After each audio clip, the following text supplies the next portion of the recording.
ভোরের সূর্য ওঠার আগে আর গোধূলিবেলায় কিচিরমিচির কলতানে মুখরিত হয়ে ওঠে বন বিভাগের এই রেঞ্জ কার্যালয়। গাছগাছালির ডালপালা জুড়ে আবাসস্থল গড়া অগণিত টিয়ার গ্রাম হিসেবে সবার কাছে এখন পরিচিত এই অফিস পাড়া। নিরাপদ অভয়াশ্রম হওয়ায় এলাকাটি পরিণত হয়েছে টিয়াদের স্বর্গরাজ্য। প্রতিদিন সন্ধ্যা নামলে দল বেঁধে পাখিগুলো এসব গাছে এসে বসে, সৃষ্টি করে এক মনোরম পরিবেশ। পাখিদের কলতানে মুগ্ধ হয়ে অনেক পথচারী ও স্থানীয় বাসিন্দা কিছু সময় দাঁড়িয়ে প্রকৃতির এই অপূর্ব সৌন্দর্য উপভোগ করেন। আমরা যান্ত্রিক কোলাহলে থাকতে থাকতে আমাদের যে শব্দগুলো ওগুলো আমাদের মানিয়ে নিতে একটু অসুবিধা হয়ে যায়, তাই আমরা চাই পরিবেশের সাথে একটু মানিয়ে নিতে, একটু পাখির শব্দের সাথে আমরা মিশে যেতে। স্ট্রবেরি সুপার ডটেড ও ক্লাসিক ভ্যারিয়েন্ট সেন্সেশন জাগুক শিহরণ।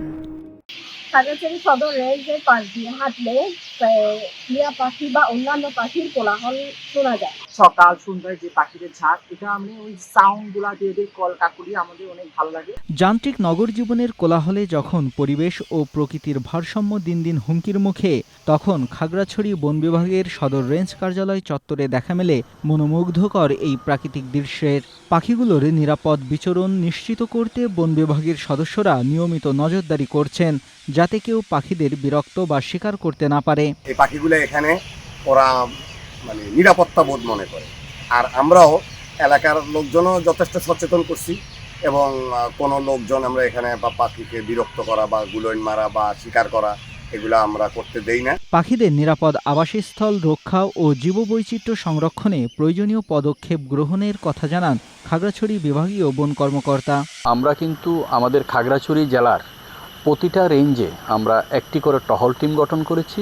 এই টহল টিমের উদ্দেশ্য হচ্ছে এখানে যাতে বন্যপ্রাণী এবং বনজ সম্পদ যাতে কেউ পাচার করতে না পারে এবং কেউ যেন চুরি করতে না পারে, এবং এটা নিরাপদে যাতে এরা অবস্থান করতে পারে বন্যপ্রাণী।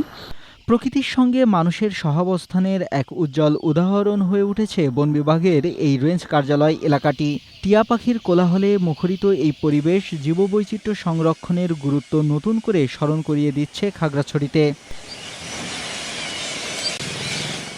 Desk report, Asia post.